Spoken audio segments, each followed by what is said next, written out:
pulni saqlab borish nihoyatda qiyin narsa. Buni bitta voqea sifatida aytib beraman. Bir Ispaniya tarafda qirollikda bir masxaravoz bo'ladi. Masxaravoz deydi, shut deydi ruschasiga. Shu shut haligi qirolni dadasiga xizmat qilgan bo'ladi.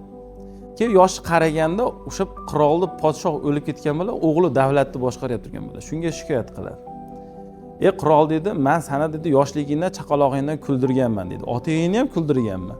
G'am tashvishli kunlarida ham kuldirganman. Endi sendan bitta iltimos dedi, men ham endi yoshim katta bo'lib qoldi dedi.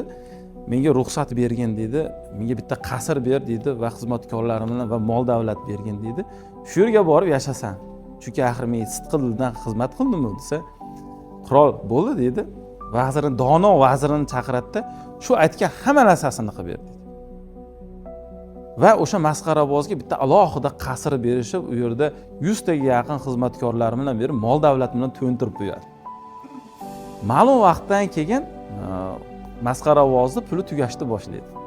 Sekin astalik bilan xizmatchilarni ishdan bo'shatishni boshlaydi. Oxir-oqibat bitta xizmatchi bilan qoladi. Va u xizmatchini ham ishdan bo'shatadi va pul qolmaganligidan qasrni sotadi. Qasrni sotib, uni ham pulini tugatib bo'lgandan keyin oddiy uyga o'tadi. Va oxir-oqibat puli qolmagandan keyin yoshi qari, puli qolmagandan keyin yana qirolning saroyiga qaytib boradi.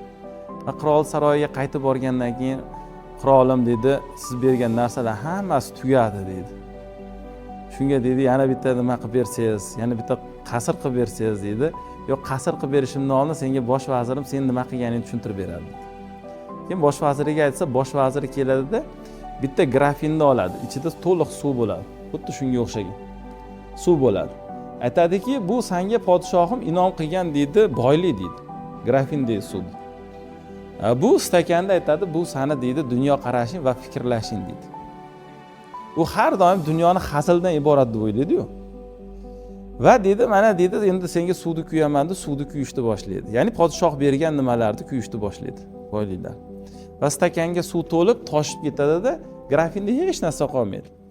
Mana shu ustingda turgan cho'poning bilan kiyiming, mana shu stakanda turgan suv bo'ladi deydi. Shuning uchun qancha dunyo qarashingni kengaytirganingda sen qasrni ham saqlab qolishing mumkin.